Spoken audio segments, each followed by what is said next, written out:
অমর্ত্যর এক বেটা হাওয়ায় এসে ফাঁদ পেতেছে, বলবো কি সেই ফাঁদের কথা, কাক মারিতে কামান পাতা, ব্রহ্মা বিষ্ণু নরনারায়ণ সেই ফাঁদে ধরা পড়েছে। পাতিয়ে ফাঁদের ঢোয়া, বেটা দিচ্ছে খেয়া, লোভের চার খাটিয়ে সে।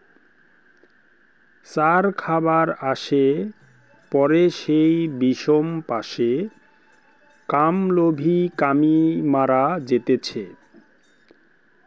জেনতে মরা খেলে যারা, ফাঁদ ছিঁড়িয়ে যায় তারা, সিরাজ সাই কয় ওরে লালন, জন্ম মৃত্যু ফাঁদ তুই এড়াবি কিসে।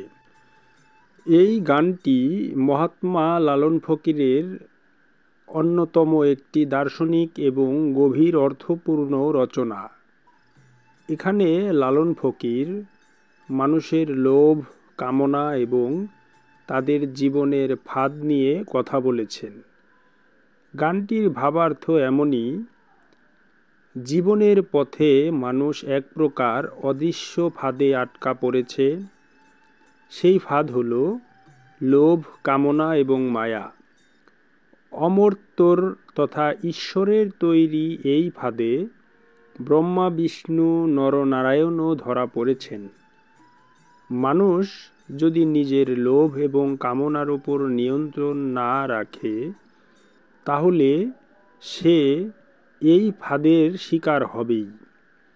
তবে যারা লোভ এবং কামনাকে জয় করতে পারেন, তারা এই ফাঁদ ছিঁড়ে মুক্ত হতে পারেন। লালন শাহ এখানে এই প্রশ্ন তুলেছেন, জন্ম এবং মৃত্যুর ফাঁদ থেকে মুক্তি পেতে হলে মানুষ কিভাবে সেই লোভ ও কামনা ছাড়তে পারবে। এটি আসলে এক ধরনের আত্মদর্শনের আহ্বান।